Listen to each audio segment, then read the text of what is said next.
पूरी वीडियो बेकार कर दी तुमने। अच्छा चल बना दोबारा बना।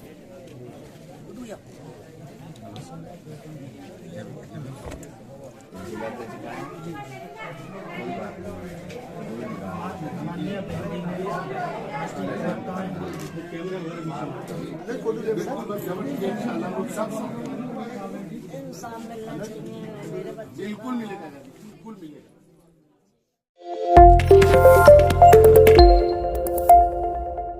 देखिए, जैसे ये घटना पता चला, बहुजन समाज पार्टी की राष्ट्रीय अध्यक्ष आदरणीय बहन कुमारी मायावती जी ने तत्काल ट्वीट किया, इस बात का संज्ञान लिया और मुझे तुरंत कहा कि आप कासगंज निकल जाओ, उस परिवार के साथ दुख में शरीक होने के लिए निकल जाओ और असलियत क्या है ये ला के बताया जाए।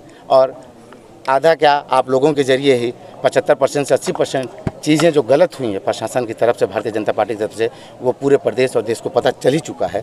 इसलिए आदरणीय बहन कुमारी मायावती जी ने साफ तौर से कहा है कि उच्च स्तरीय मांग हमने किया है इसमें जांच को और आर्थिक मदद इस परिवार को हो, क्योंकि आप सब ने देख रहा कि किस तरह से गरीबी की रेखा के नीचे भी ये परिवार है और एकमात्र वही लड़का था जो इस घर का चिराग था, जिसके रोजी से ये परिवार चलता था। माँ बाप का क्या हाल है, मैं बस आप लोगों के सामने इतना ही बयान कर सकता हूँ कि इस दुनिया में, इस पूरे दुनिया में अगर सबसे बड़ा दुख कोई है तो बेटे का जनाजा बाप के कंधे पे निकलना ही है। इससे बड़ा दुख इस संसार में है ही नहीं कोई। बीजेपी वो दुख सरकार है, हवालात में मौत हो जाती है तो मतलब कैसे, मतलब क्या कानून? देखिए, किस तरह से आज इस परिवार को लेकर आपने बात की, मैंने इस परिवार पे जवाब दिया।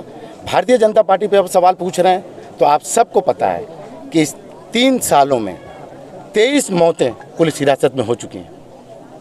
ये योगी आदित्यनाथ जी जो चीफ मिनिस्टर साहब हमारे हवाला देते हैं कानून व्यवस्था का, पुलिस हिरासत में 23 मौतें, 2021 में ही सिर्फ 8 मौतें अब तक हो चुकी हैं। मैं माननीय अमित शाह जी जो आज बनारस के दौरे पे आए हुए हैं, वो जो दूरबीन लेके ढूंढते हैं माफियाओं को, मैं कहता हूँ दूरबीन से देखने की ज़रूरत नहीं है आपको, आप खुले आँखों से देखें। आपके नेतृत्व ने, शीर्ष नेतृत्व ने जिस शख्स को यहाँ का चीफ मिनिस्टर बना के योगी आदित्यनाथ जी के भेजा यहाँ पे, आज देख लीजिए पूरे उत्तर प्रदेश की सरजमी पे लाशें ही लाशें नजर आएंगी। मैं माननीय अमित शाह जी से पूछता हूँ कि आप पता करें इस उत्तर प्रदेश की सरजमी पे कि कहाँ शमशान है और कहाँ कब्रिस्तान है, क्योंकि शमशान और कब्रिस्तान दोनों ही खेमे में मैं देख सकता हूँ कि उत्तर प्रदेश की सरजमी इस वक्त लाशों के ढेर पे टिकी हुई है। चाहे कोरोना काल में आपने देखा किस तरह से लाशें थी, उस वक्त भी कोई नहीं बता पा रहा था। मैं भारतीय जनता पार्टी से भी और समाजवादी पार्टी से पूछता हूँ, अब कर लो जातिवाद की राजनीति। इन लाशों पे जो 23 मौतें हुई हैं, पता कर लो अब कौन सी जात है। इसलिए हम कहते हैं कि आदरणीय बहन कुमारी मायावती जी साफ तौर से कहती है कि सिर्फ 3 महीना और उत्तर प्रदेश की जनता सब्र कर ले। इंशाअल्लाह ताला उनके आने के बाद आप सबको पता है, उत्तर प्रदेश के बच्चे को पता है कि कानून व्यवस्था तभी दुरुस्त हो सकता है जब कानून के द्वारा कानून का राज स्थापित हो सकता है। इसलिए वो बहुजन समाज पार्टी ही सिर्फ कर सकता है। मैं आज इस गरीबी आवाज़ से आप लोगों से इतना ही कहना चाहूँगा कि देश में सबसे ज़्यादा अगर केसेस पुलिस पर हैं तो उत्तर प्रदेश के पुलिस पे है।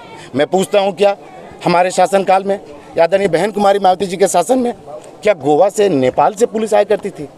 यही पुलिस हुआ करती थी, सिर्फ गाइडेंस की कमी हुआ करती थी। इसका मतलब कि पुलिस वही है, लेकिन कंट्रोल और गाइड जो हो रहा है वो भारतीय जनता पार्टी का नीति और नीयत पे सवाल खड़ा कर रहा है, जिसके वजह से आज उत्तर प्रदेश की जनता के बच्चों की जान पुलिस के हिरासत में लगातार होती जा रही है और इसमें घटने के बजाय लगातार बढ़ती जा रही है। और मुझे अब कहने में कोई शर्म नहीं है कि पता नहीं ये कहाँ पे जाके रुके। इसलिए हम कहते हैं कि इसकी उच्च स्तरीय जांच होनी चाहिए और सिर्फ सस्पेंशन और निलंबन ही इसका नहीं कारण हो सकता है। उन्हें सख्त से सख्त सज़ा मिले और परिवार को तत्काल प्रभाव से आर्थिक मदद मिले। दोनों माँ और बाप बीपी के मरीज हो चुके हैं, बड़ा बेटे के जाने से गम में हैं। बहुजन समाज पार्टी पूरी तरह से उनके गम में संवेदना प्रकट करती है और उनके साथ खड़ी भी नजर आएगी। जब तक उन्हें इंसाफ नहीं मिलेगा, जब तक सरकार अपना रवैया नहीं बदलेगा और जब तक उन्हें आर्थिक मदद और उनसे इंसाफ नहीं मिलेगा। क्या आपकी तरफ से कोई आर्थिक मदद